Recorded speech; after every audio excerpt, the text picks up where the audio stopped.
حولي من الأهوال واقتحمني يا ربي بالمصطفى بلغ مقاصدنا واغفر لنا وابدا يا واسع الكرم يا أكرم الخلق ما لي من ألوذ به سواك عند حلول الحادث الأمامي ثم الرضا عن أبي بكر وعن عمر وعن علي وعن عثمان ذي الكرم وعلى صل وسلم دائما أبدا على حبيبك خير الخلق كلهم. آج 4 رمضان ہے، کل 3 رمضان المبارک کو سیدہ فاطمہ الزہرا رضی اللہ تعالی عنہ کا وصال ہے، اور میں سمجھتا ہوں کہ یہ ناانصافی ہوگی کہ میں ذکر کیے بغیر آگے چلا جاؤں. 2-3 احادیث بیان کر کے اپنے موضوعات کی طرف بڑھوں گا.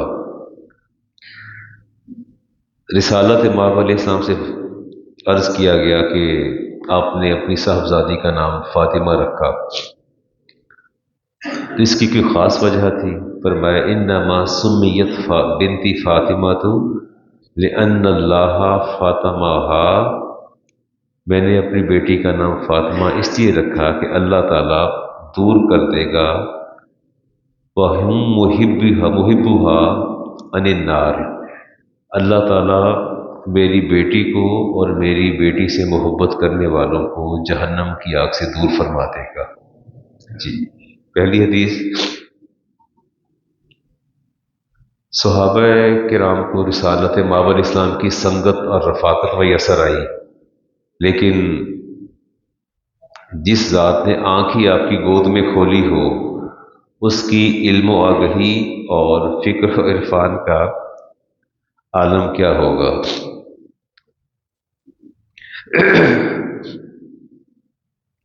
سید عائشہ صدیقہ طیبہ طاہرہ فرماتی ہیں، امام ترمذی کی حدیث ہے اور حدیث کا نمبر ہے 3872، ما رأیت احدا اشبہ سمتا ولا ہدیا لرسول اللہ علیہ السلام، میں نے نبی کریم علیہ السلام سے زیادہ جس ذات کو سیرت کے اعتبار سے اور اپنے نشست و برخاست کے اعتبار سے جس ذات کو دیکھا، فرماتی ہیں فی قیامیہا و قعودیہا من فاطمہ، فرماتے ہیں اٹھنے کا انداز بھی نبی کریم علیہ السلام جیسا تھا، بیٹھنے کا بھی ویسا تھا، بات کرنے کا بھی ویسا تھا.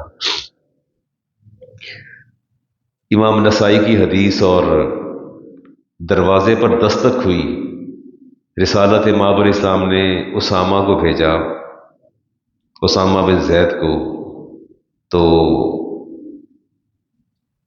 باہر جا کے دیکھا تو 2 ہستیاں کھڑی تھیں، ایک علی المرتضیٰ شیر خدا اور دوسرے آپ کے چچا حضرت عباس کھڑے تھے. آپ نے آ کے اطلاع دی یا رسول اللہ علی والعباس یستاذنانی، دونوں باہر کھڑے ہیں اور اجازت چاہتے ہیں اندر آنے کی. قول، آپ نے پوچھا اتدری ما جا بہما، اسامہ یہ دونوں کیوں آئے ہیں پتہ ہے؟ کہتے ہیں یا رسول اللہ مجھے کیا پتا. قلت تو یا رسول اللہ لکنی ادری، مجھے کیا پتا یہ کیوں آئے ہیں. فرمایا اعز اللہما، ان دونوں کو اندر آنے دو. اور فدخلا، داخل ہوئے. فقالا، دونوں نے ایک ہی آواز میں بیک آواز عرض کی یا رسول اللہ جینا نسألک، ہم آج آپ سے ایک بات پوچھنا چاہتے ہیں. ایو اہلک احب الیک، آپ کے پورے خاندان میں سب سے زیادہ آپ کو محبت کس سے ہے؟ قال النبی علیہ السلام، فرمایا فاطمہ تو بنت محمد، مجھے اپنی پوری نسل میں سب سے زیادہ محبت اپنی بیٹی فاطمہ سے ہے. اگلی حدیث لیتا ہوں جی. سید عائشہ فرماتی، امام نسائی کی حدیث ہے، حدیث کا نمبر 264 ہے، اذا دخلت علیہ، جب بھی کبھی گھر کے اندر داخل ہوتی.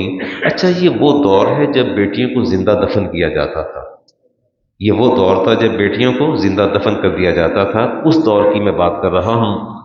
تو آپ فرماتی ہیں جب کبھی داخل ہوتی رحبا، آپ مرحبا فرماتے، وقام الیہا، اور اٹھ کے خود ان کی طرف چل پڑتے، فاخذ بیدیہا، ان کے ہاتھ کو پکڑ لیتے، فقبلہا، اپنی بیٹی کو بوسہ دیتے، وہ اجلسہا فی مجلسہ، اور لا کے وہاں بٹھاتے جہاں خود تشریف فرما ہوتے، اور فقال لہا، اور کیا فرماتے، فداک ابی و امی یا فاطمہ، تو اے فاطمہ آپ پر میری ماں بھی قربان ہو جائے اور میرا باپ بھی قربان ہو جائے۔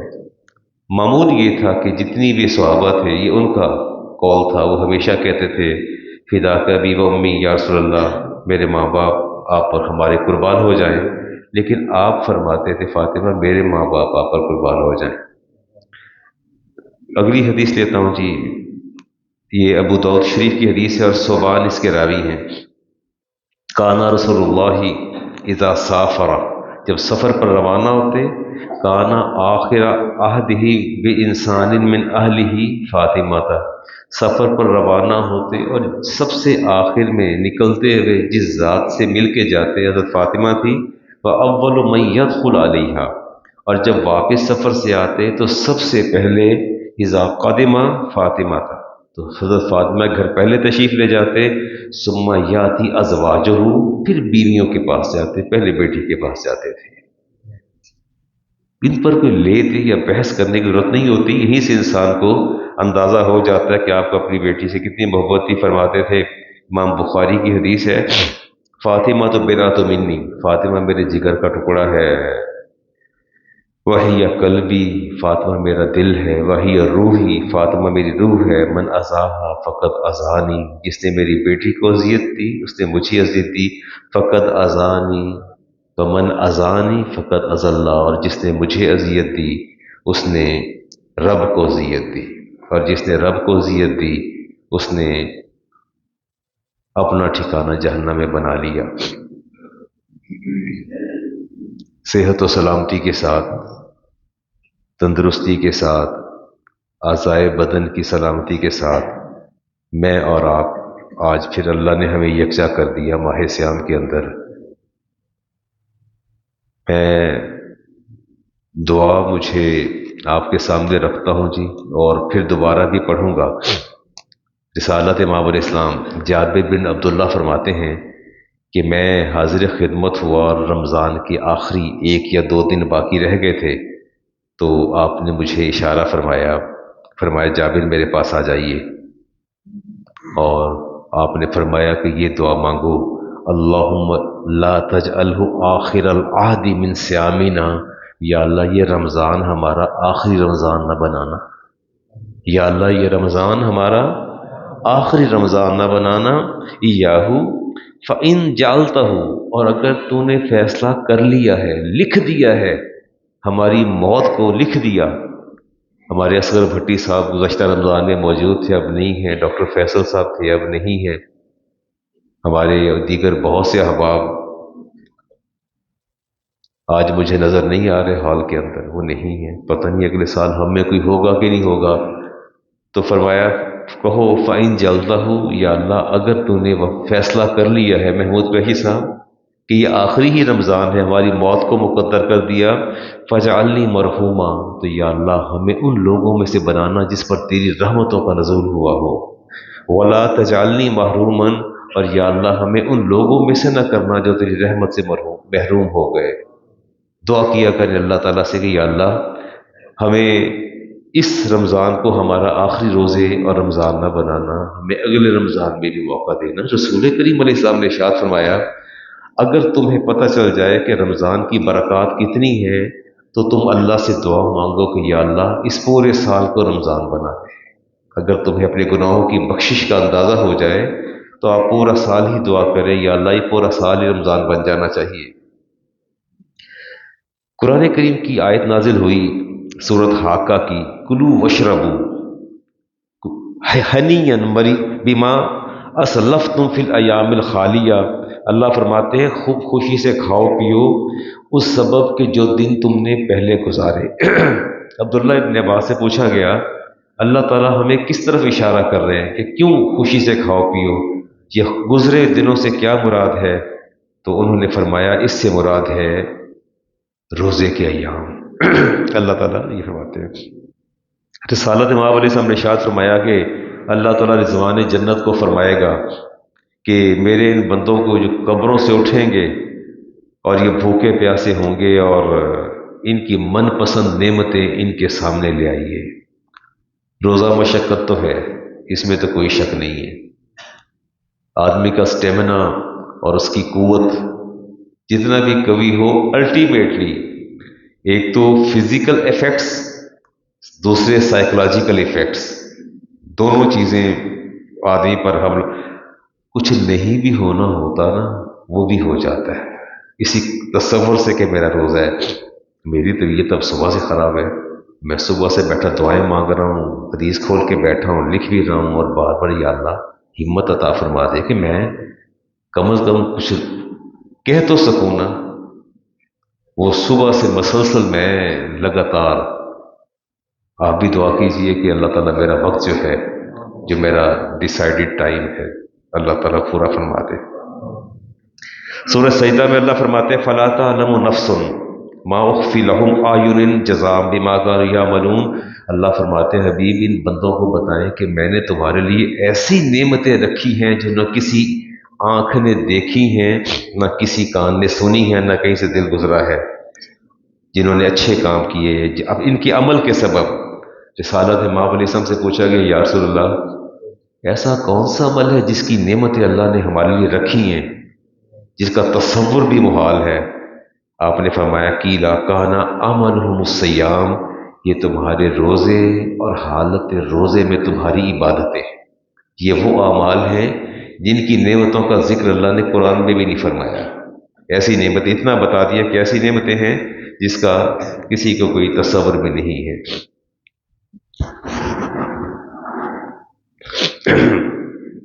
طبرانی کی روایت لیتا ہوں جی، آپ سارے حالت سیام میں ہیں، اور ان اللہ جعل مائدتن، اللہ کے حبیب نے فرمایا کہ میرے رب نے ایک دسترخوان آراستہ کرنا ہے، مالا عین رات، ایسا دسترخوان کسی نے نہیں دیکھا، کسی آنکھ نے نہیں دیکھا ہوگا، ولا اذن سمعت، اور نہ کسی کان نے سنا ہوگا، ولا خطر علی قلب بشر، اس کا تصور کسی بشر کے دل سے بھی نہیں گزرا ہوگا، لا یقعد علیہا الا الصائمون، اس دسترخوان پر صرف روزے دار بیٹھیں گے اور کوئی نہیں بیٹھے گا۔ پھر فرمایا یودع للصائمین مائدۃ من الذھب، سونے کا یہ دسترخوان ہوگا، یاکلون منہا، اس سے روزے دار کھائیں گے، والناس ینظرون، اور جو روزے نہیں رکھتے وہ دیکھتے رہ جائیں گے کہ یہ کیسا دسترخوان ہے جو اللہ نے آراستہ کر دیا۔ 5 خوبیاں جو میں رکھتا ہوں جی روزے دار کی، نوم الصائم عبادت، روزے دار کا سونا بھی عبادت ہے، روزے دار کا سونا بھی عبادت ہے۔ وہ روزے رکھ کے سو جائے تو اسے کچھ کہا نہ کرے، اس کا سونا بھی عبادت ہے۔ وَسَمَتْهُ تَسْبِیحٌ، اگر وہ خاموشی سے بیٹھا ہے اس کی خاموشی بھی اللہ تعالیٰ تسبیح میں شمار فرما لیتے ہیں۔ وَعَمَلُهُ مُضَاعَفٌ، اور اس کے عمل کو دگنا کر دیا جاتا ہے۔ وَدُعَاؤُهُ مُسْتَجَابٌ، دعا اس کی قبول ہو جاتی ہے۔ وَذَنبُهُ مَغْفُورٌ، اور اس کے گناہوں کو بخش دیا جاتا ہے۔ سیدہ عائشہ صدیقہ فرماتی ہیں کہ روزے دار کے لیے اللہ تعالیٰ صبح سے آسمانوں کے دروازے کھول دیتا ہے، اس کے سارے اعضاء تسبیح پڑھتے ہیں، اور پہلے آسمان والے فرشتے غروب آفتاب تک اس کے لیے تسبیح پڑھتے رہتے ہیں۔ وَإِنْ حَلَّلَ وَسَبَّحَ أَوْ كَبَّرَ تَلَقَّاهُ 70,000 مَلَكٍ، 70,000 فرشتے ایک ایک روزے دار کے تسبیحات کو لکھتے ہیں، ایک ایک روزے دار کی، یہاں تک کہ سورج غروب ہو جاتا ہے۔ یہ حدیث کنز العمال کی ابی ہریرہ اس کے راوی ہیں جی۔ لا یلومون علی سوء الخلق، رسالت ماں علیہ السلام نے ارشاد فرمایا اگر آپ کے ساتھ یہ 3 بندے مس کنڈکٹ کریں، بدلحاظی کریں یا بد اخلاقی کریں، انہیں آپ نے کچھ نہیں کہنا۔ ایک تو المریض، مریض اگر آپ سے مس کنڈکٹ کرے یا بد اخلاقی کا مظاہرہ کرے، ایک بندہ بیمار ہے، اگر اس سے کوئی ایسی بات سخت بات نکل جاتی تو فرمایا اس کو ملامت نہیں کرنی، اور فرمایا والصائم، اور حتی یفطر، اور روزے دار جب تک کہ وہ افطار نہیں کر لیتا، اور تیسرا امام عادل ہے۔ اور اگلی حدیث کنز العمال کی رسالت میں ماں علیہ السلام نے فرمایا کہ ان اللہ یوحی الی الحفظاتی، اللہ تعالیٰ نے ان دونوں فرشتوں کو حکم دے رکھا ہے، لا تکتبوا علی صوامی عبیدی بعد العصری سیئات، کہ عصر کی نماز کے بعد میرا یہ روزے دار بندہ اگر اس سے کوئی صغیرہ گناہ سرزد ہو جائے تو تم نے لکھنا نہیں ہے، تم نے لکھنا نہیں ہے۔ اس سے میرا خیال ہے روزے کی کیفیت کا خود ہی اندازہ ہو جانا چاہیے۔ ویسے بھی کوئی صبر کے پیمانے عصر کے بعد ویسے بھی چھلکنے لگتے ہیں اور ضبط کے بندر بھی ٹوٹتے ہیں۔ اللہ صبر عطا فرمائے، چونکہ یہ صبر کا مہینہ ہے۔ اللہ تعالیٰ مجھے بھی اور آپ کو، میں بس اوقات مجھے سال میں ایک آدھ مرتبہ کسی دسترخوان پر اتفاق ہوتا ہے جانے کا، تو وہ ان کے نوجوان طبقہ جو ہے نڈھال اور بڑی ہی عجیب سی حالت میں ہوتے ہیں، جیسے ابھی روح پرواز کرنے والی ہے، تو مجھے پوچھتے ہیں کہ آپ کی اتنی عمر ہو گئی، آپ کو کچھ نہیں ہوتا؟ فیل تو سب کو ہوتا ہے، لیکن یہ کہہ کے یار روزہ بڑا پہ لگتا ہے، پیاس بڑی پہ لگتی ہے، کیوں اپنا اجر ضائع کرتے ہیں؟ اللہ کی پناہ مانگنی چاہیے۔ تیسرے پہلو کی طرف چلتے ہیں۔ پہلا مہینہ اللہ تعالیٰ، پہلا عشرہ رحمت کا، میری زبان کہیں لڑکھڑا جائے یا الفاظ میرے متغیر ہو جائیں تو پریشان نہ ہوئیے گا۔ نبی عبادی انی انا الغفور الرحیم، اللہ تعالیٰ فرماتے ہیں کہ میرے بندوں کو خبر دے دو، انہیں بتا دیجئے میرے محبوب کہ میں بڑا ہی بخشنے والا ہوں، بڑا ہی رحم کرنے والا ہوں۔ نبی عبادی انی انا الغفور الرحیم، نبی خبر دے دیجئے، انہیں بتائیے کہ تمہارا رب بڑا بخشنے والا ہے اور بڑا ہی مہربان ہے۔ اور مہربان کس کے لیے ہے؟ جو اس کی بارگاہ میں توبہ کرتا ہے، توبہ بجا لاتا ہے۔ التوبۃ واجبۃ من کل ذنب، توبہ جو ہے وہ ہر بندے پر واجب ہے، چاہے گناہ کیا ہو یا چاہے گناہ نہیں کیا، ہر حال میں ہر شخص پر توبہ واجب ہے۔ آپ مجھے یہ بتائیے کہ آپ کے گھر کے ملازم اگر آپ کے مزاج سے ناآشنا ہوں تو آپ کو کیسا لگتا ہے؟ انہیں پتہ ہے کہ آپ ٹھنڈا پانی نہیں پیتے، آپ نیم گرم یا سادہ پانی پیتے ہیں، اور وہ یخ بستہ گلاس آپ کو لا کے دے دیں تو آپ کیا فیل کریں گے؟ طے شدہ بات ہے۔ اگر آپ کے لیے میڈ سالن بنائے اور خوب مرچیں ڈال دے اور آپ سٹمک کے پرابلم ہے، آپ کو مرچیں آپ ویسے نہیں کھاتے، تو آپ کیا کریں گے؟ اللہ حاضل قیاس، گھر کا ملازم چاہے وہ آپ کا ماتحت ہو، فیکٹری میں ہو، آپ کے آفس میں ہو، جب وہ آپ کے مزاج سے نا آشنا ہوگا، آپ کے اوصاف سے نا آشنا ہوگا، آپ اس کو کبھی بھی اپنے پاس ٹھہرنے نہیں دیں گے۔ میں نے دعا مانگی تھی، کہا تھا یا اللہ کردہ نہ کردہ گناہوں کو معاف فرما دے، تو میرے کسی مہربان نے سوال کیا کہ علامہ صاحب کردہ گناہوں کی تو معافی ہے، جو گناہ کیے نہیں ان کے بارے میں کیا خیال ہے؟ میں نے اس کہا کہ اللہ تعالیٰ آپ کا مالک ہے؟ کہتے جی ہے۔ میں نے کہا خالق ہے؟ رازق ہے؟ تو میں نے کہا آپ کو اس کی صفات اور اوصاف کا پتہ ہے؟ کہتے نہیں۔ تو میں کہ یہ گناہ نہیں ہے کہ انسان اپنے مالک کی صفات سے اور اوصاف سے واقف نہ اور بے خبر ہو؟ کیا یہ گناہ نہیں ہے؟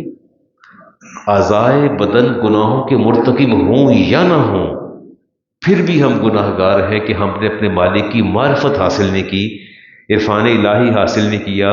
دسترخوان پہ آج آزمائیے گا، اگر آپ کے مزاج کے برعکس کوئی چیز آ جائے تو آپ آتش زیر پا ہو جاتے ہیں کہ پتہ نہیں چلتا کہ میں یہ نہیں کھاتا، میں وہ نہیں پیتا۔ اور جو مالک آپ کی حیات کا مالک ہے، آپ کے رزق کا مالک ہے، اس کے بارے میں کیا خیال ہے؟ رسالت ماں علیہ السلام نے ارشاد فرمایا انا اخفکم للہ، اللہ سے سب سے زیادہ ڈرنے والا میں ہوں۔ اور اللہ تعالیٰ بھی ارشاد فرماتے ہیں رضی اللہ عنہ وردون ذالک لمن خشی ربا، میں اپنے محبوب کے صحابہ سے راضی اس لیے ہوا ہوں کہ مجھ سے بہت ڈرتے ہیں، مجھ سے بہت ڈرتے ہیں۔ ہاں، چھوٹی چھوٹی باتیں ہوتی ہیں. کبھی آپ نے سوچا کہ انسان کو بیٹھے بیٹھے جھرجھری آ جاتی ہے. جھرجھری سمجھتے ہیں؟ جھرجھری کسے کہتے ہیں؟ ایک تو ایسے بندہ بیٹھا کانپ جاتا ہے ایسے، ایک دم پورے بدن پہ لرزہ ہوتا ہے، پورا وجود اس کا. میرے نبی نے فرمایا کہ وہ بندہ مثل المومن اذا اقشعر من خشیت اللہ، جس کے دل میں اللہ کا خوف اور بیٹھے ایک دم ایسے لرز جائے، تو میں واقعت ذنوبہ و بقیت حسناتہ، اللہ فرماتے ہیں اس کے سارے صغیرہ گناہ معاف کر دو، نیکیاں باقی رہنے دو. سارے صغیرہ گناہ معاف کر دو. اللہ کی ذات سے ایک لمحے کے لیے خوف زدہ ہو کے جھرجھری کا پیدا ہو جانا، اللہ تعالیٰ صغیرہ گناہوں کو معاف فرماتا ہے.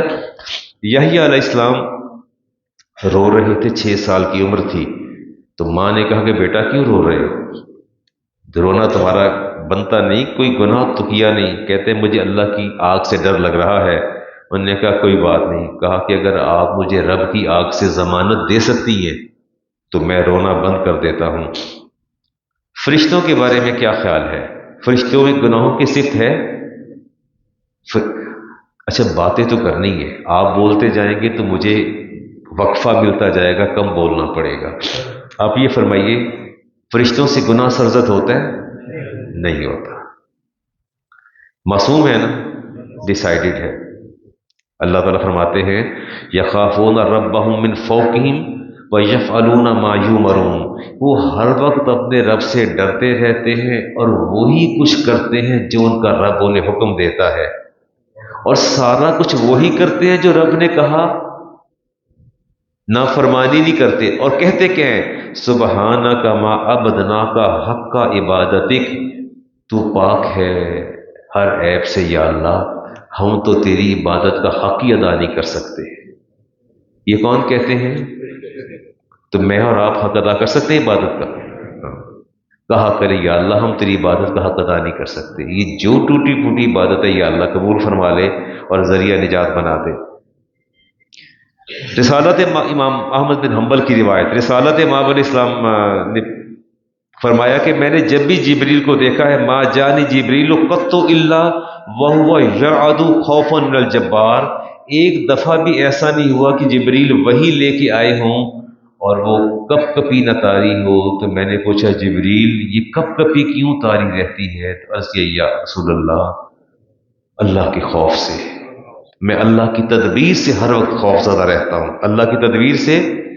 اور ابراہیم خلیل اللہ بے قرار اور بے چین اور روتے، تو کسی نے کہا کہ آپ تو اللہ کے خلیل ہیں.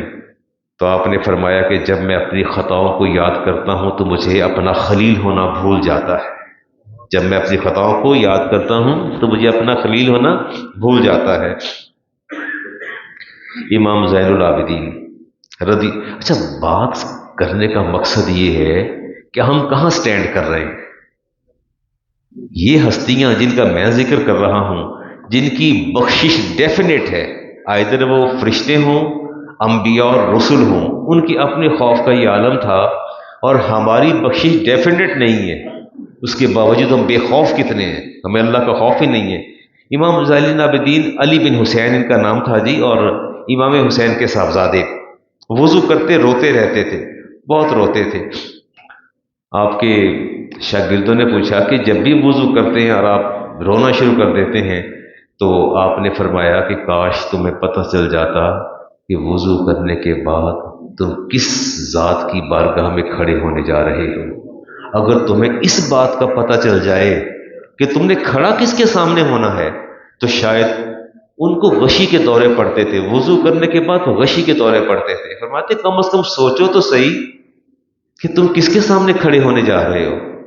کورٹ میں آپ کی وٹنس ہو، عدالت آپ کو طلب کر دے تو ہاتھوں میں پسینہ، پورے ہاتھوں کو ملتے ہیں، پریشان ہوتے ہیں، گردن سے پسینہ شرابور ہوتے ہیں.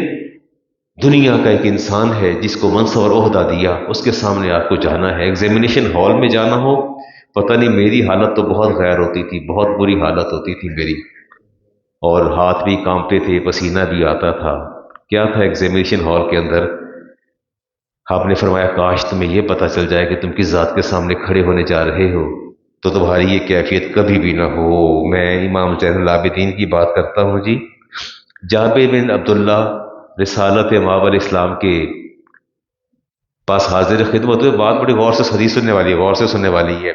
آپ کی نا دائیں ران کے اوپر امام حسین تشریف فرماتے، چھوٹے سے بچے تھے، 2-4 سال کے ہوں گے، اور آپ نے فرمایا یا جابر یولد لابن ھذا ابن یقال له علی، فرمایا جابر یہ جو میرا بیٹا میری ران پہ بیٹھا ہے نا، اس کو اللہ تعالیٰ ایک بیٹا عطا فرمائے گا، یقال له علی، اس کا نام علی ہوگا، علی بن حسین۔ اذا کان یوم القیامت نادى مناد من بطنان العرش، اور جب قیامت کو ایک فرشتہ ندا دے گا لیکم سید العابدین، کہ اللہ کی مخلوق میں جو سارے عابدین کے سردار ہیں وہ کھڑے ہو جائیں۔ بات سمجھ میں آ رہی ہے؟ لیکم سید العابدین یعنی جتنے بھی مخلوق خدا میں جمی انبیاء علیہ السلام کی امتوں میں جو عابدین کے سردار ہیں کھڑے ہو جائیں۔ فرمایا فیقوم ہوا، میرے اس بیٹے کا وہ بیٹا کھڑا ہو جائے گا۔ کس کے بارے میں فرمایا جی؟ امام زین العابدین کے بارے میں۔ کیسی وہ ہستی تھی، اور حج کر رہے تھے اور اوپر چادر تھی، طواف کر رہے تھے اور بار بار بے ہوش ہو جاتے تھے بیت اللہ کے غلاف سے لٹک کر، اور کہہ رہے تھے یا اللہ میرے گناہ ریت سے بھی زیادہ ہیں، مٹی کی ذرات سے بھی زیادہ ہیں، جمادات سے بھی زیادہ ہیں، نباتات سے بھی زیادہ ہیں، یا اللہ تم میرے گناہوں کو معاف فرما دے۔ لوگ کہتے ہیں کہ ہم نے جب تہجد کی اذان آئی تو انہیں پکڑ کے کھینچ کے پیچھے کیا، غلاف کعبہ سے ہٹایا، یہ کون شخص ہے کہ رات ساری گزر گئی اور یہ اپنے گناہوں کا اعتراف اور معافی مانگ رہے ہیں؟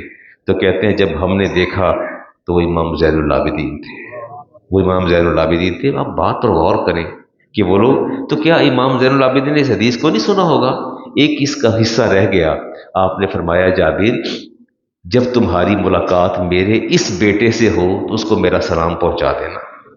اور جابر بن عبداللہ اب اس حدیث کی کہ میں پرت کھولوں، ڈسکشن کروں نا حدیث پہ، اس کے پیچھے کتنے پہلو جو ہے وہ سامنے آ جائیں گے۔ پہلی بات تو یہ ہے کہ رسالت مآب علیہ السلام کو خبر تھی کہ میرے اس بیٹے نے جوان ہونا ہے، شادی کرنی ہے، اللہ نے اس کو بیٹا دینا ہے، اس بیٹے کو میرے رب نے یہ مقام عطا فرمانا ہے، اور جابر بن عبداللہ نے اس وقت تک زندہ رہنا ہے۔ سارے پہلو اب حدیث پر کلام کروں گا تو بات پھر کہیں اور نکل جائے گی۔ ہاں، انصاری نوجوان تھا، رسالت مآب علیہ السلام خطاب فرما رہے تھے۔ بس اوقات ایسا ہوتا ہے کہ رات رات بھر جاگ کے عبادت کرنے سے بھی دل کی گرہ نہیں کھلتی، کسی اللہ والے کے پاس بیٹھ جائے تو اس کا ایک آدھ جملہ ہی دل پر لگی گرہ کو کھول دیتا ہے۔ رسالت مآب علیہ السلام خطاب فرما رہے تھے اور نوجوان خوف خدا آیا اور حالت خراب ہوئی، گھر میں مقید ہو گیا، باہر نہیں آیا۔ آپ نے سوال کیا تمہارے ساتھی نہیں آ رہے تو عرض کیا رسول اللہ بیمار ہیں۔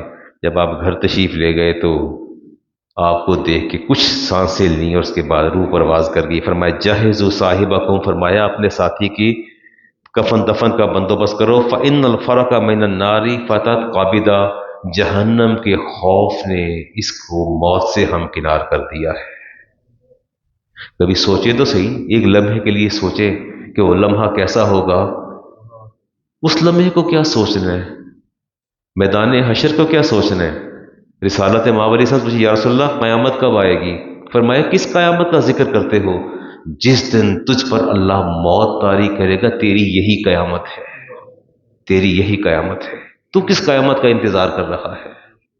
لوگ کہتے ہیں قیامت تو نہیں آئی، قیامت تو۔ اور پھر رسالت مآب علیہ السلام نے فرمایا جب جنازہ اس پر ادا فرمایا تو فرمایا کہ اس کے جنازے میں اتنی کثرت سے فرشتے آئے ہیں کہ مجھے آپ پنجوں کے بل چل رہے تھے۔ تو صحابہ نے اصل پنجوں کے بل کیوں چلتے ہیں؟ فرمایا اتنے فرشتے ہیں کہ مجھے قدم رکھنے میں دشواری ہو رہی، جگہ جگہ قدم ہے۔ اللہ کا خوف دل میں پیدا ہونا چاہیے، اللہ سے کبھی تو ڈر جانا چاہیے۔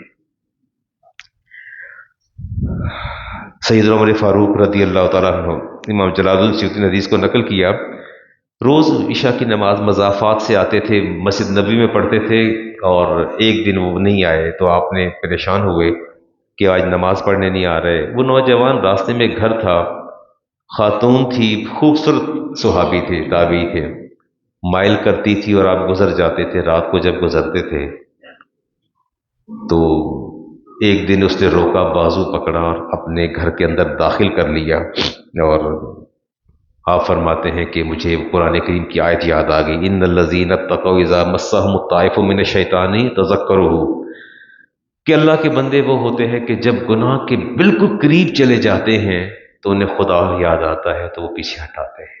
قرآن کریم کی آیت یاد آئی، اور وہ آپ نے کہا پتہ کرو وہ نوجوان آ نہیں رہا۔ آپ کو اطلاع دی گئی کہ وہ ان کا انتقال ہو چکا ہے۔ آپ گھر تعزیت کرنے کے لیے تشریف لے گئے۔ امیر المومنین تو اس کے والد سے پوچھا تو اس کے والد نے بتایا کہ میرا بیٹا جو ہے دروازے کے باہر بے ہوش پڑا تھا، ہوش آیا تو اس نے کہا کہ اس طرح مجھے عورت روزانہ مائل کرتی تھی، اس نے میرا بازو تھاما، میں بھی اندر چلا گیا، مجھے قرآن کریم کی یہ آراف کی آیت یاد آئی تو میں غش کھا کے گرا۔ اس خاتون نے ملازمہ کے ساتھ مل کے ان کو اٹھا کے ان کے گھر کے دروازے کے سامنے رکھ دیا، اور پھر ان کے والد نے بتایا کہ وہ جاں بر نہیں ہو سکے، اسی صدمے سے ان کو موت آ گئی کہ اتنا بڑا گناہ میں نے کیسے کر لیا، میں نے ارادہ کیا تو کیا کیسے۔ جس حالت امام علیہ السلام کے محبوب ترین صحابی عمر فاروق، آپ نے فرمایا میرے بعد کوئی اگر نبی ہوتا تو عمر ہوتے، اللہ نے ان کے اندر نبوت کے سارے اوصاف رکھے ہیں، ان کی تاریخ ہسٹری آپ کے سامنے ہے۔ آپ اسی قبر پر تشریف لے گئے دعا کرنے کے لیے، اور وہاں جا کے آپ نے جو قرآن کریم کی آیت پڑھی، آپ ساتھ آپ کے دیگر صحابہ بھی تھے، فَوَيْحَ وَلِمَنْ خَافَ مَقَامَ رَبِّهِ جَنَّتَانِ، کہ میرے رب کا وعدہ ہے جو میرے سامنے کھڑا ہونے سے ڈر گیا اس کو میں ایک نہیں دو جنتیں عطا کروں گا، جنت موا جنت۔ تو فرماتے ہیں کہ قبر سے اسی وقت صدا آئی، امیر المومنین ایک نہیں دو، رب نے اپنا وعدہ پورا کر دیا ہے، رب نے اپنا وعدہ پورا کر دیا ہے۔ میری اس بات پر غور کرنے سے پہلے یہ بھی غور کر لیجئے گا کہ وہ سماعت عمر فاروق کی تھی، میری اور آپ کی سماعت نہیں تھی، اللہ کے رسول کے صحابی کی جو ہے وہ سماعت تھی۔ خوف خدا ہمہ وقت دل میں رہنا، مجھے بڑا فکر رہتی ہے، مجھے بہت زیادہ۔ آپ مجھ سے بہت محبت کرتے ہیں، میری ابتدا میں جمعہ ادا کرتے ہیں، میں کہتا ہوں کہ میرا عیب کوئی آپ کے سامنے نہ کھل جائے اور میرا بھرم ہمیشہ قائم رہے۔ بہت سے لوگ یہاں کثرت سے میرے ذاتی مراسم بھی ہیں اور ہمیشہ خوف رہتا ہے کہ مجھ سے کوئی ایسی حرکت سرزد نہ ہو جائے۔ مجھے یہ بڑا خوف رہتا ہے کہ ہزاروں کی تعداد میں شاگرد ہیں، شاگردوں کے سامنے میرا کوئی ایسا نقص اور عیب نہ کھل جائے کہ میرا بھرم جاتا رہے۔ باپ کو فکر ہوتی ہے کہ اولاد کے سامنے میرا کوئی عیب نہ کھل جائے، میرا بھرم نہ جاتا رہے۔ ہم کتنے بے خوف ہیں، مجھے اپنے شاگردوں کا خوف ہے، مجھے آپ لوگوں کا خوف ہے، باپ کو بیٹوں کا خوف ہے، مرشد اور پیر کو اپنے مریدین کا خوف ہے کہ بھرم نہ کھل جائے۔ کاش کبھی ہم نے یہ بھی سوچا ہوتا کہ کہیں اس ذات کے سامنے ہمارا بھرم نہ کھل جائے، ہمارا عیب نہ ظاہر ہو جائے۔ دنیا داروں کے سامنے ہم عیب سے ڈرتے ہیں کہ عیب نہ کھل جائیں، کاش کبھی ہم نے اپنے رب کو بھی دیکھا ہوتا۔ اللہ تعالیٰ رحمان اور رحیم ہے، حکم فرماتا ہے وَقَامُوا الصَّلَاةَ، کیا قائم کرنا ہے؟ بول پڑے کوئی۔ اگر آنکھ لگے گی تو وضو جاتا رہے گا، وضو جاتا رہے گا تو نماز نہیں ہوگی، نماز نہیں ہوگی تو جمعہ جائے گا۔ اور رسول کریم علیہ السلام نے ارشاد فرمایا کہ ماہ سیام کی عبادتیں اور ماہ سیام کا روزہ، ساری زندگی کے روزے اس ایک روزے کا نعم البدل نہیں ہو سکتے، اور زندگی بھر کی عبادتیں ماہ سیام کی عبادتوں کا نعم البدل نہیں ہوتے۔ اس لیے اگر بہت ہی حالت خراب ہو رہی ہے تو آلتی پالتی مار کے بیٹھ جائیے، تاکہ اللہ نہ کرے اگر کوئی ڈراؤزینس فیل ہو یا پھر جھٹکے لگے تو وضو تو قائم رہ جائے۔ چلیں، اللہ تعالیٰ فرماتے ہیں وَمَا كَانَ اللَّهُ مُعَذِّبَهُمْ وہم یستغفرون، جب تک یہ لوگ اے حبیب توبہ کرتے رہیں گے تب تک جو ہے میں ان کی بخشش کرتا رہوں گا اور انہیں کبھی بھی رسوا نہیں ہونے دوں گا۔ حاکم کی حدیث ہے جی، حبیب ابن حارث راویہ عائشہ صدیقہ طیبہ طاہرہ اس حدیث کی راوی ہیں، فرماتی ہیں رسالت مآب علیہ السلام کے ایک صحابی ہیں، اچھا میں اور آپ جب اپنے آپ سے عہد کرتے ہیں کہ یار گناہ ہو گیا، غلطی ہو گئی، تو کیا کرنا چاہیے؟ توبہ، فوراً توبہ کر لینا چاہیے۔ اگر پھر ہو جائے تو حبیب ابن حارث رضی اللہ تعالیٰ عنہ کہتے ہیں یا رسول اللہ انی راجل مکراف للذنوب، میں وہ شخص ہوں جو ہر وقت گناہوں میں لتھڑا رہتا ہے۔ فرمایا فقال تب الی اللہ یبنا حبیب حارث، اے حبیب ابن حارث اللہ سے توبہ کر لیا کرو۔ فقالا یا رسول اللہ اتوب و اعود، توبہ کرتا ہوں پھر گناہ کرتا ہوں۔ فقالا کلما اذنبت فتب، اچھا ایسا کر جب بھی گناہ ہو جائے تو توبہ میں تاخیر نہ کیا کرو، توبہ میں کیا نہ کیا کرو؟ تاخیر نہ کیا کرو۔ یا رسول اللہ تکثر ذنوبی، اس وقت گناہوں کی بہت کثرت نہیں ہو جائے گی؟ فقال، آپ نے فرمایا عفو اللہ اکثر من ذنبک، اے حبیب ابن حارث اللہ کی رحمت اور مغفرت تیرے گناہوں سے زیادہ ہے۔ میں تراویح کا درس دے کے یہاں سے باہر نکلا، اس دروازے کے پاس مجھے رات ایک بہت ہی معتبر شخصیت نے مجھے روکا اور میری ان سے پہلے انٹریکشن تھا، تو انہوں نے کہا کہ علامہ صاحب خشوع و خضوع عبادت میں نہیں ہے، میں بڑا گناہ گار ہوں، پتہ نہیں میری بخشش ہونی ہے کہ نہیں ہونی۔ تو میں نے کہا اللہ سے ہمیشہ اچھا گمان رکھے، اللہ سے ہمیشہ اچھا گمان رکھے، حسن ظن رکھے اللہ کی ذات سے۔ وہ کہتے ہیں میرے گناہ بہت زیادہ ہیں، میں نے کہا توبہ کر لے، اللہ سے توبہ کرتے رہا کریں۔ اسی بات پہ مصر تھے اور میں اس پر مصر تھا کہ آپ کا مالک رحیم اور کریم ہے، وہ آپ کو معاف فرما دے گا۔ لا تقنطوا من رحمت اللہ ان اللہ یغفر الذنوب جميعا، اللہ فرماتے ہیں کہ میری رحمت سے کبھی مایوس نہ ہوا کرو، میں تمہارے سارے گناہ معاف کر دوں گا۔ ایک تو وعدہ کرے کہ اللہ سے کبھی مایوس نہیں ہوں گے۔ آپ نے ہمیشہ کہنا ہے انشاءاللہ مجھے اپنے رب سے حسن ظن ہے کہ میری موت بھی حالت ایمان پہ آنی ہے، میرا خاتمہ حالت ایمان پہ ہوگا اور میرا مالک جو ہے میرے گناہوں کو معاف کر دے گا۔ اللہ تعالیٰ فرماتے ہیں کہ بندہ میرے بارے میں جیسا گمان رکھتا ہے میں ویسا عطا کر دیتا ہوں۔ یہ جو فرشتے جنہوں نے اللہ کا عرش اٹھا رکھا ہے ان سے کوئی آپ کی آشنائی ہے؟ اللہ کا عرش فرشتے، اچھا اب اس کی وضاحت میں نہیں کرتا کہ وہ عرش نٹ فزیکلی دے آر لفٹنگ دا عرش آف اللہ المائٹی، ایسا نہیں ہے کہ انہوں نے ویسے اٹھا رکھا ہے، اس کی وضاحت کروں گا میں بعد میں، ابھی اپنی بات سے ہٹ جاؤں گا۔ جن فرشتوں نے اللہ کا عرش اٹھا رکھا ہے کبھی آپ نے یاد کیا ان کو؟ کروبین کے بتا تو دیں، یاد کرتے انہیں؟ کبھی کہا یا اللہ جن فرشتوں نے تیرا عرش اٹھا رکھا ہے ان کے درجات کو بلند کر دے، کبھی مانگی دعا؟ نہیں مانگی۔ اللہ فرماتے الذین یحملون العرش، وہ فرشتے جنہوں نے میرا عرش اٹھا رکھا ہے، ومن حولہ، اور اس کے ساتھ جو فرشتے طواف کر رہے ہیں، گھوم رہے ہیں، یسبحون بحمد ربہم، سورۃ مومن کی آیت، اللہ فرماتے ہیں کہ یہ فرشتے میری تسبیح بیان کرتے ہیں، وَيُؤْمِنُونَ بِهِ، اور ان لوگوں کی تعریف و توصیف کرتے ہیں جو مجھ پر ایمان لائے، جو مجھ پر کیا لائے؟ ایمان لائے۔ وَيَسْتَغْفِرُونَ لِلَّذِينَ آمَنُوا، اور جتنے ایمان والے زمین پر ہیں اللہ فرماتے ہیں میرے یہ فرشتے کروبین جنہوں نے میرا عرش اٹھا رکھا ہے ان سب کی بخشش کی دعا کرتے رہتے ہیں۔ سب کی کیا کرتے ہیں؟ اب بتائیے رب رحمان ہے یا نہیں ہے؟ رحیم ہے یا نہیں ہے؟ کریم ہے یا نہیں ہے؟ ایسا کریم، وہ فرشتے جن کے بارے میں ہم نے کبھی سوچا نہیں ہے، اللہ فرماتے ہیں وہ کہتے کیا ہیں؟ کہتے ہیں للذین آمنوا ربنا وسعت کل شیء رحمتا وعلما، یا اللہ تیری رحمت اور تیرے علم نے پوری کائنات کو گھیرے میں لے رکھا ہے، فاغفر للذین تابوا، یا اللہ یہ زمین پر تیرے بندے جب تو اسے توبہ کریں تو انہیں معاف کر دینا، توبہ کریں تو ان کا کیا کر دینا، معاف۔ یہ کون دعا کر رہے ہیں؟ یہ فرشتے آسمان کے، اور کہتے ہیں ربنا وادخلہم جنات عدن، یا اللہ معاف بھی کر دینا اور جنت عدن میں بھی داخل کرنا۔ یہ وہ فرشتے الذین یحملون العرش، جنہوں نے رب کا عرش اٹھا رکھا ہے، اور کہتے ہیں التی وعدتہم، یا اللہ جس جنت کا تو نے وعدہ کیا وہ جنت بھی عطا کر دینا۔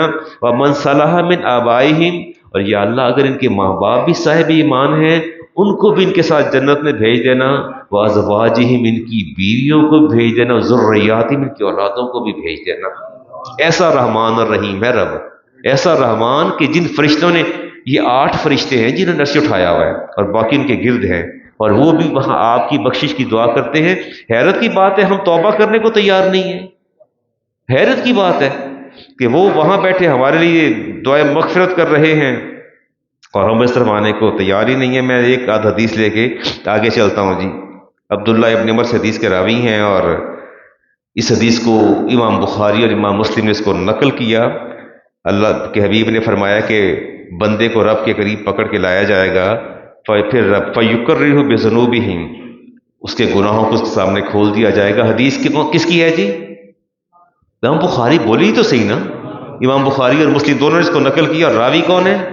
عبداللہ ابن عمر، عمر فاروق کے صاحبزادے۔ کہتے ہیں رسالت باب نے مجھے فرمایا کہ اللہ تعالیٰ ایک بندے کو اپنے سامنے اس کو لایا جائے گا اور اس کے گناہوں کو اس کے سامنے پیش کیا جائے گا۔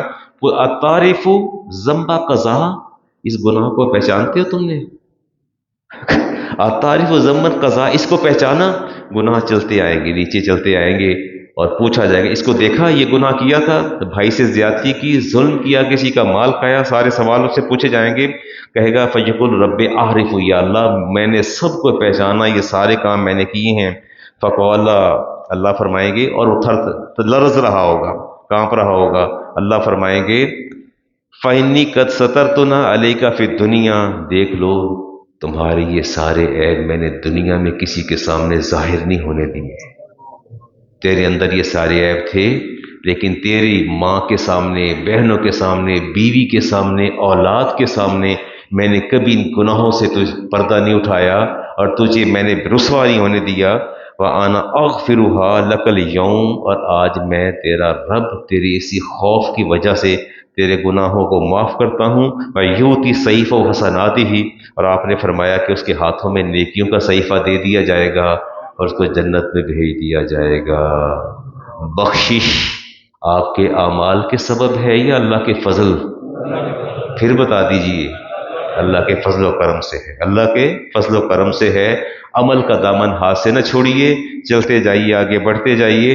اور اللہ تعالیٰ کے حبیب نے فرمایا کہ جو من لازم الاستغفار، جو بندہ استغفار لازم کر لیتا ہے، جعل اللہ من کل ضیق مخرجا، اللہ ہر تنگی میں سے نکلنے کا راستہ دیتا ہے، ومن کل ہم فرجا، اور اللہ تعالیٰ ہر غم سے نجات دے دیتا ہے، ورزقہ من حیث لا یحتسب، اور اس جگہ سے رزق دیتا ہے جس جگہ سے کوئی تصور بھی نہیں کر سکتا۔ لیکن شرط کیا ہے؟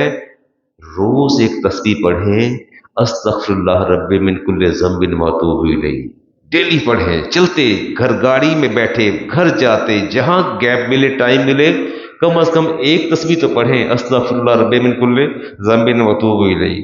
2 بندوں کو جہنم میں، حدیث ہے جی امام ترمذی کی، حدیث کا نمبر 2608، راوی ابی ہریرہ۔ 2 بندوں کو جہنم سے نکال کے لایا جائے گا اور کہا، بتایا جائے گا کہ تجھے تیرے اعمال، تمہیں تمہارے اعمال کے سبب جہنم میں بھیج دیا گیا، اور جاؤ واپس جہنم میں جاؤ۔ دونوں واپس، ایک مڑ مڑ کے پیچھے دیکھے گا اور دوسرا تیزی سے بھاگ کھڑا ہوگا، انہیں فرشتے وہیں روک لیں گے۔ اللہ تعالیٰ دلوں کے حال جانتا ہے، ان سے پوچھا جائے گا تم پیچھے مڑ مڑ کے کیا دیکھ رہے ہو؟ دوسرے سے پوچھا جائے گا تم کیوں جہنم میں بھاگے جا رہے ہو، وہ کون سی ایسی جگہ ہے؟ تو جو بھاگا جا رہا ہوگا وہ کہے گا کہ دنیا میں نافرمانی کرتا آیا تھا تو اتنی سزا ملی ہے، اب ڈر ہے کہ اللہ کی نافرمانی، حکم نہ مانا تو نہ جانے کو اس سے بڑی سزا نہ مل جائے۔ دوسرے سے پوچھا جائے گا تو مڑ مڑ کے کیا دیکھتا ہے؟ وہ کہے گا بار بار دیکھ رہا ہوں، ساری زندگی الرحمن الرحیم کہتا آیا، آج اس رحمان کی رحمانی کو دیکھنا ہے اور کریم کی کریمی کو دیکھنا ہے، کیا پتہ جاتے جاتے حکم آ جائے کہ واپس آ جاؤ۔ حدیث پاک میں آتا ہے، رسالت امام نے فرمایا، اللہ تعالیٰ فرمائے گا ان دونوں کو واپس جنت میں بھیج دو۔ اللہ کی ذات سے اس نے ظن رکھیں، اپنے اعمال کی اصلاح کریں اور رب کی بارگاہ میں استغفار کرتے رہیں۔ استغفار سے کبھی بھی اپنی زبان بند نہ کیا کریں۔ کچھ مسائل کی طرف چلتے ہیں روزے کے حوالے سے۔ کل بھی 2-3 دن سے لگاتار سوال جواب روزے کے حوالے سے آتے ہیں جی۔ اچھا یہ بتائیے کہ کوئی ایسا فارمولہ، کوئی ایسا کلیہ جس سے فیصلہ کرنے میں آسانی ہو، روزہ کیسے ٹوٹتا ہے؟ میں بتا دیتا ہوں جی۔ امام بخاری کی حدیث لیتا ہوں اور راوی ہیں عبداللہ ابن عباس اور اکرمہ رضی اللہ تعالیٰ عنہ۔ رسالت ماب الاسلام نے ایک چھوٹا سا ایک فارمولہ دیا، الفطر مما دخلا واللیس مما خرجا۔ روزہ کسی چیز کے داخل ہونے سے ٹوٹتا ہے، کسی چیز کے خارج ہونے سے نہیں ٹوٹتا۔ یہ کلیئر پوائنٹ، کلیئر ہے؟ روزہ کسی چیز کے اور وضو کسی چیز کے، ٹھیک ہے۔ اگلی حدیث لیتے ہیں جی، عبد الرزاق کی اور مصنف سے عبداللہ ابن مسعود راوی ہیں، انما الوضو مما خرجا، میرے نبی نے فرمایا کسی چیز کے خارج ہونے سے کیا ٹوٹتا ہے؟ والصوم مما دخلا، اور روزہ کب ٹوٹے گا؟ داخل ہونے سے ٹوٹے گا۔ ٹھیک ہو گیا جی۔ وہ پوچھ رہے تھے کل بھی ہمارے نوازی ہیں کہ علامہ صاحب صبح فاسٹنگ بلڈ شوگر کے لیے دینا ہے، تو میں مسز نے خون دینا ہے اور خون دے دیا جائے، آپ کیا فرمائیں گے؟ بلڈ ٹیسٹ کروانے سے روزہ جاتا رہے گا؟ ٹھیک ہو گیا۔ اور اگر میں پوری بوتل خون کی دے دوں تو تب بھی نہیں جائے گا۔ وضو قائم رہے گا یا جاتا رہے گا؟ تو گویا آپ نے مجھے یہ بتایا کہ علامہ صاحب اگر بلڈ ٹیسٹ کروائیں گے تو روزہ نہیں جائے گا، خون دے دیں گے تو بھی نہیں جائے گا، لیکن اگر ویکنس اتنی ہو جائے کہ جس سے آپ کے روزہ افیکٹ ہوتا ہو تب آپ خون نہیں دیں گے، تب آپ خون نہیں دیں گے۔ تو گویا آج آپ نے مجھے یہ سمجھا دیا کہ خون دینے سے روزہ۔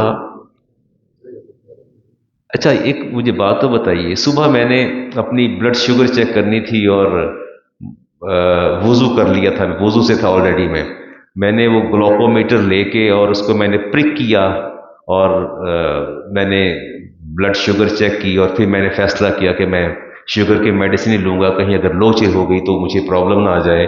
میں نے اٹھ کے جا کے چلا گیا، نماز پڑھنے کے لیے چلا گیا۔ کیا فتویٰ دیتے ہیں؟ میرا وضو قائم تھا، یہ چلا گیا ہے؟ دیکھیں ابھی آپ نے بتایا کہ کسی چیز کے داخل ہونے سے روزہ ٹوٹتا ہے، خارج ہونے سے اب وہ خون تو نکلا ہے نا، تو کیا میرا وضو جاتا رہا؟ اب خون کا نکلنا اگر وہ اپنا مقام چھوڑ دے، جہاں سے آپ نے پرک کیا، دبایا، اتنا خون نکلا کہ اس نے اپنی پلیس کو چھوڑ کے آگے بہہ نکلا، آگے چل پڑا، تو پھر وضو، اور اگر اس نے اپنی جگہ کو نہیں چھوڑا، نہیں بہا، تو پھر وضو آپ کا کیا ہے؟ قائم ہے۔ چلیں ٹھیک ہو گیا جی۔ اگلی بات آپ سے کریں جی، فوت شدگان کا فدیے کے حوالے سے بات کرتے ہیں جی، چلتے رہتے ہیں، بات آہستہ سے کرتے رہتے ہیں۔ من مات علیہ صیام، حدیث پاک میں آتا ہے، امام ترمذی کی روایت ہے، عبداللہ ابن عمر راوی ہیں، کوئی شخص فوت ہو گیا تو اس کے اگر روزے باقی ہیں تو کیا کریں گے آپ لوگ؟ والد فوت ہو گئے ہیں، جیسے ہمارے کرنل اشرف صاحب بیمار ہیں، ہاسپٹلائز ہیں، ICU میں ہیں، 20 22 23 24 دن ہو گئے ہیں، اب بھی وہ روزے تو نہیں رکھ پا رہے۔ اسی طرح اگر روزے رہ جائیں اس سال کے، پچھلے سال کے، تو اولاد کیا کرے گی؟ کیا کرنا چاہیے اس کا؟ فدیہ کتنا دینا چاہیے؟ میرا خیال میں بات نہ کروں۔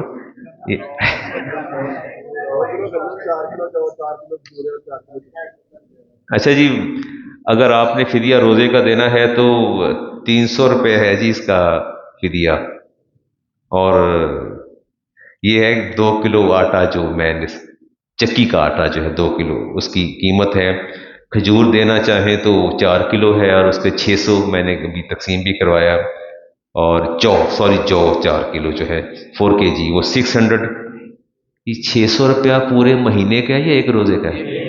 اچھا، میں نے کہا پورا مہینہ ہی نہ سمجھ لینا یہ.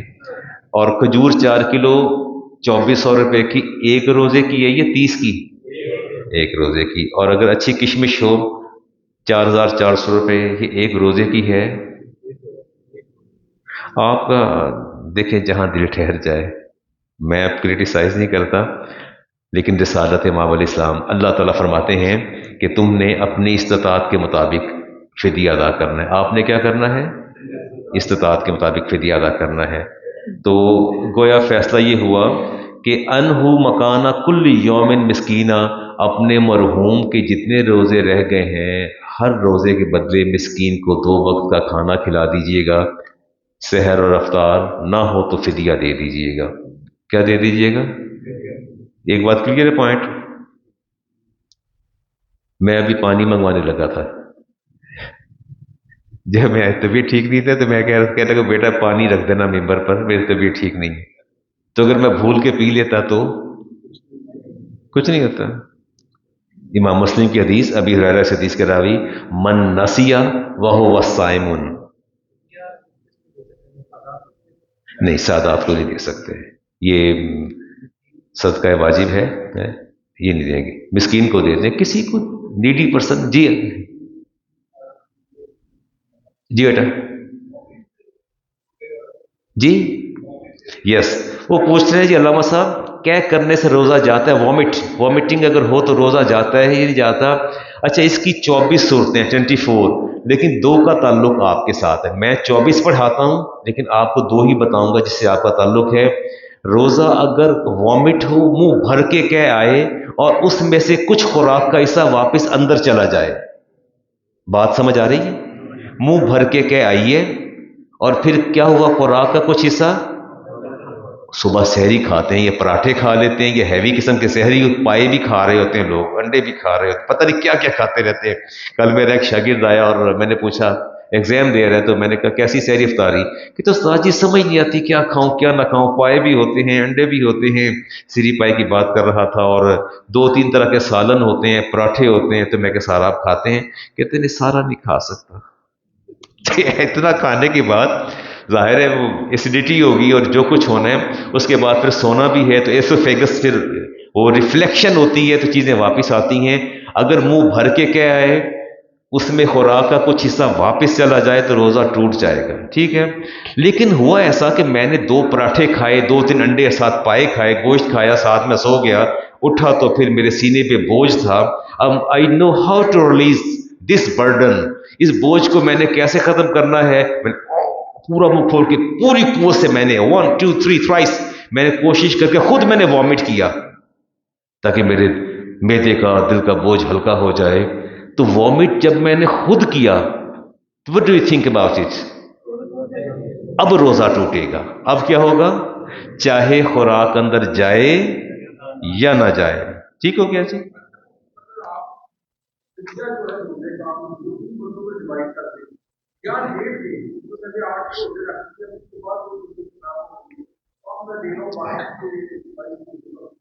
نہیں، آپ فدیہ اس کو ڈیوائڈ کرنا چاہتے ہیں، یعنی آپ اگر فرض کیجئے 600 روپیہ جو ہے وہ آپ دینا چاہتے ہیں ایک روزے کا فدیہ، تو آپ اس کو ڈیوائڈ کرنا چاہتے ہیں. ہاں ہاں، نہیں آپ 300 نہیں دیں گے، میں آپ کو جانتا ہوں آپ زیادہ دیں گے. اللہ نے آپ کو آسودہ رکھا ہے. جی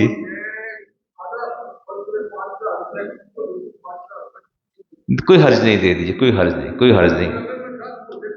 ہاں یوں ہو گیا نا کہ آپ اگر کھجور کا دے رہے ہیں 2400 روپے کھجور کا ایک فدیہ ایک ہے، تو آپ اس کو اگر 20 روزے 20 سے ملٹیپلائی کر لیں تو آپ 2 بندوں کو دے دیں. اس میں کوئی ایسی حرج نہیں ہے. بالکل ٹھیک ہو گیا.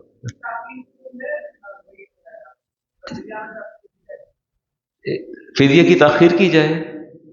نہیں اب میں سمجھا نہیں، آپ نے کیا فرمایا کہ فدیہ ادا کرنے میں تاخیر ہو جائے؟ پر میں سمجھتا ہوں کہ وہ ہوا یہ کہ ابو الخیر تینانی رحمۃ اللہ تعالی علیہ ان سے کہا ابراہیم رکی نے کہ آئیے نماز مغرب پڑھا دیجئے، تو انہوں نے کہا کہ میں عشاء کی نماز جماعت کروا دوں گا۔ انہوں نے کہا ہائے افسوس، تجھے اتنا یقین ہے کہ تو عشاء تک زندہ رہے گا؟ سیدنا صدیق اکبر رضی اللہ تعالیٰ عنہ نہانے کے لیے واش روم گئے، 1 منٹ سے پہلے باہر آ گئے، اور آپ کی زوجہ نے پوچھا غسل کیوں نہیں کیا؟ فرمایا جب میں داخل ہو رہا تھا تو میں نے ارادہ کیا کہ میں ایک جوڑا اللہ کی راہ میں صدقہ کروں گا، اندر میرے پاس موجود ہے۔ جب اندر داخل ہوا تو خیال آیا کہ اگر شیطان نے میرا ارادہ متزلزل کر دیا یا میرے سانسوں کا بندھن ٹوٹ گیا تو میری نیکی رہ نہ جائے۔ اگر مجھ سے فقہی مسئلہ پوچھتے ہیں تو دیر از نو ریسٹرکشن، ڈیلے میں ریسٹرکشن کوئی نہیں ہے، آپ ڈیلے کرتے ہیں اینڈ پہ جا کے دیتے ہیں تو حرج کوئی نہیں ہے، لیکن اس کے لیے مجھے اپنے رب سے ضمانت لینا ہوگی کہ مجھے مہلت دے دے، تاکہ میں 1 مہینے کے بعد اگر ضمانت مل جائے تو پھر ٹھیک ہے، وگرنہ میں آپ کا خطیب، آپ کا مصلح، ہدایت اور رہنمائی روشنی دینے والا یہ کہوں گا بیٹا، رسالت ماں علیہ السلام نے ارشاد فرمایا کہ مجھے تو یہ بھی یقین نہیں ہے کہ نوالا میرے ہاتھ میں ہو اور میں منہ میں لے سکوں اور مجھے موت آ جائے۔ آپ نے فرمایا صحابہ مجھے تو اتنا بھی یقین نہیں کہ جو سانس میں نے اندر انہیل کیا ہے اس کو میں ایکسہیل کر لوں، اس کو باہر لے آؤں، مجھے تو اتنا بھی یقین نہیں ہے۔ گویا میرے رب کی پیغام ہے، اگر اللہ نے آسودگی دی ہے تو there is no need to unnecessary delay، پھر یہ غیر ضروری تاخیر جو ہے وہ نہیں کرنی چاہیے۔ پھر بھی آپ سے مسائل پہ بات کریں گے۔ زکوٰۃ کے لیے نیت شرط ہے؟ بتا تو دیجیے۔ عاقل ہونا شرط ہے، بالغ ہونا شرط ہے، صاحب نصاب ہونا شرط ہے۔ ٹھیک ہو گیا جی، ساری باتیں درست ہو گئی۔ ایک آدھ بات، اچھا جی میں روزے کے حوالے سے ایک بات کر کے بس میں ایک گھڑی کو پہنتا ہوں اور چھوڑتا ہوں۔ بندہ بہت بیمار ہے اور ابھی مجھے اندر بھی کسی نے سوال کیا، محمود قریشی صاحب سوال فرما رہے تھے بیماری کے حوالے سے، کوئی ایسی جیسے کوئی ڈائبٹک ہے، ہائپر ٹینسو ہے، ایستھمیٹک پیشنٹ ہے، اس کو ایستھما ہے، دمہ کہتے ہیں اس کو میرا خیال ہے، تو دمے کا مریض ہے، یہ ایسا روزہ اگر چھوڑتا ہے تو اس کے لیے شرعی رخصت ہے؟ شرعی رخصت ہے؟ بندہ دائمی مریض ہو، کرونک پیشنٹ ہو، رخصت ہے اللہ اور اس کے رسول کی جانب سے؟ کہیے جی علامہ صاحب ہے، اللہ نے قرآن کریم میں رخصت دی ہے، فرمائیے نا، دی اللہ تعالیٰ رخصت دی اللہ تعالیٰ نے، لیکن اگر آپ میں سے کوئی اٹھ کے کہتا ہے کہ میں نے رخصت قبول نہیں کرنی، قصر کی رخصت ہے سفر میں آفٹر 94 کلومیٹر، تو ایک بندہ کہتا ہے میں تے چنگا بھلاواں، میں تے پوری نماز پڑھاں گا، وہ رخصت قبول نہیں کرتا اللہ تعالیٰ کی۔ دوسرا کہتا ہے کوئی بات نہیں، میں نے روزہ رکھنا ہی رکھنا ہے، گھر والے منع کر رہے ہیں کہ بابا نہ رکھیں، ماما نہ رکھیں، روک رہے ہیں، تو وہ تقویٰ کس معیار کو پہنچا؟ تو کیا یہ اس کے بارے میں کیا خیال ہے آپ کا؟ آئیے آپ کو 2 حدیث سنا کے میں اپنی بات کو سمیٹتا ہوں۔ امام مسلم کی حدیث کا نمبر 1115، جابر بن عبداللہ اس حدیث کے راوی، قول النبی علیہ السلام علیکم برخصت اللہ الذی رخص لکم، فرمایا تم پر اللہ کی رخصت قبول کرنا واجب ہے۔ اللہ کی رخصت قبول کرنا کیا ہے؟ واجب ہے۔ اللہ کی دی رخصت پر عمل تمہارے لیے واجب ہے۔ حدیث لے رہا ہوں احمد بن حنبل کی 5392 نمبر، اور راوی عبداللہ ابن عمر، من لم یقبل رخصت اللہ، اور فرمایا جو میرا امتی بیماری کے باوجود اللہ کی رخصت قبول نہیں کرتا، کانا علیہ من العصم مثل جبال العرفہ، اللہ تعالیٰ عرفہ کے پہاڑوں کے برابر گناہ اس کے نامہ اعمال میں ڈال دیتا ہے۔ کس نے کیوں میری رخصت کو قبول نہیں کیا؟ اللہ گناہ ڈال دیتے ہیں میدان عرفات کے برابر۔ جس طرح اللہ تعالیٰ گناہوں کو ناپسند کرتے ہیں، اسی طرح اللہ تبارک و تعالیٰ اس کی دی ہوئی رخصت کو بھی قبول نہ کرنے والے کو ناپسند کرتے ہیں۔ یہ ہمارے صاحب نے حکم دیا، علامہ صاحب صف بندی کا خیال کر لیں۔ پہلا پوچھا تراویحیں 8 ہیں یا 20 ہیں، تو ان النبی کان یصلی فی رمضان 20 رکعۃ سوى الوتر، وطر کے علاوہ نبی کریم علیہ السلام نے، طبرانی کی روایت ہے، 20 تراویحیں ادا فرمائی ہیں۔ ایک بات میں نے کہہ دی، انہوں نے کہا جی صف بندی کا لوگ خیال نہیں کرتے، آپ صف بندی کا خیال فرمائیں گے؟ بس وعدہ ہو گیا۔ اب انہوں نے وعدہ کیا خانہ خدا میں یہ سمٹ جائیں گے، جگہ دیں گے، اور ابھی سنتیں ادا کریں کہ شیخ صاحب بندے باہر سے آپ اندر لے آئیے گا. تیسری ہے جی باہر برآمدے اور لان میں نمازیوں کو بھی صف بندی کے متعلق حکم فرما دیجئے. اور رسالت ماں علیہ السلام نے فرمایا صف بندی فرشتوں کا شعار ہے. اللہ نے میری امت کو یہ نعمت دی ہے، آسمانوں پر فرشتے صف آراستہ کرتے ہیں اور زمین پر میں واحد نبی ہوں جس کی امت صف آراستہ کرتی ہے. اس میں آپ نے کوتاہی نہیں کرنی. اور محمود قریشی صاحب نے کہا کہ آپ فرما دیجئے کہ جب بھی مسجد میں داخل ہوں گے تو آپ نے کس چیز کی نیت کرنی ہے؟ اعتکاف کی. کس چیز کی نیت کرنی ہے؟ ایک تو جمعہ بھی ادا ہو جائے گا اور اعتکاف کا ثواب بھی مل جائے گا. سنتیں ادا فرما دیجیے. جی ارشاد ارشاد.